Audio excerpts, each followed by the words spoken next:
Hello everyone, welcome to this channel. ఈ వీడియోలో June 9 ఏపీడిఎస్సిలో అడిగిన ఎగ్జామ్స్ గురించి తెలుసుకుందాం. డిఎస్సిలో ఎగ్జామ్లో అడిగిన జీకే బిట్స్, కరెంట్ అఫైర్స్ గురించి తెలుసుకుందాం. ఇంటర్నేషనల్ యోగా డే ఎప్పుడు జరుపుకుంటారు? ఇది అందరికీ తెలిసిన విషయమే. మన ఆంధ్రాలో ప్రస్తుతం నడుస్తుంది. వైజాగ్లో నరేంద్ర మోడీ గారిచే 21వ తేదీ యోగా డే నిర్వహించడం జరుగుతుందన్నమాట. మైథిలీ భాష ఏ రాష్ట్రంలో మాట్లాడతారు? బీహార్ రాష్ట్రంలో మైథిలీ భాషని నేపాల్లో కూడా మాట్లాడతారు, కానీ నేపాల్ అనేది సపరేట్ దేశం కాబట్టి బీహార్ అనేది మనకి కరెక్ట్ ఆప్షన్.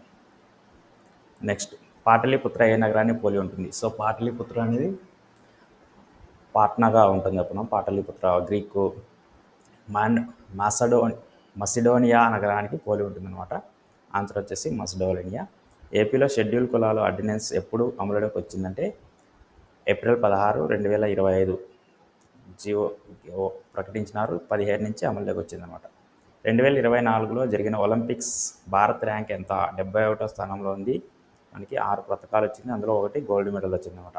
రామచరిత మానస్ అనే గ్రంథాన్ని ఎవరు రచించారంటే తులసీదాస్ గారు రామచరిత మానస్ అనే గ్రంథాన్ని రచించారు. నెక్స్ట్, లోక్నాయక్గా పిలువబడే వ్యక్తి ఎవరు? లోక్నాయక్ జయప్రకాష్ నారాయణ అంటారు కదా, ఆయనని మనము లోక్నాయక్గా పిలువబడతాం. ఈయన బిరుదు లోక్నాయక్.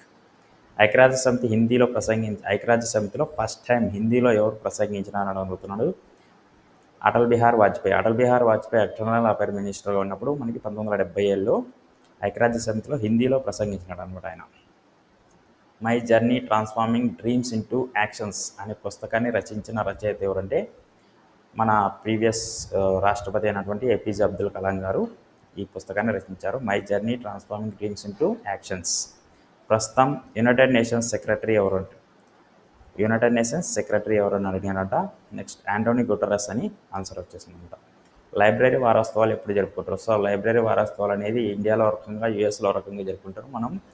మన జాతీయ వారోత్సవాలు ఎప్పుడు జరుపుకుంటారో ఒకసారి చెక్ చేసుకుంటే నవంబర్ 14 నుంచి 20 వరకు జాతీయ లైబ్రరీ వారోత్సవాలు జరుపుకుంటారు. ఒకవేళ యూఎస్ అని అడిగితే అది ఏప్రిల్లో ఉంటుంది, ఒకసారి డేట్ చెక్ చేసుకోండి. నెక్స్ట్ క్వశ్చన్ వచ్చేసి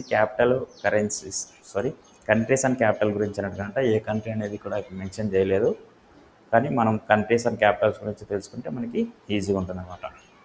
ఇదండి ఈ వీడియో. ఇలాంటి లేటెస్ట్ వీడియోస్ కోసం మన ఛానల్ సబ్స్క్రైబ్ చేసుకోండి. Thanks for watching. Have a nice day. Good bye.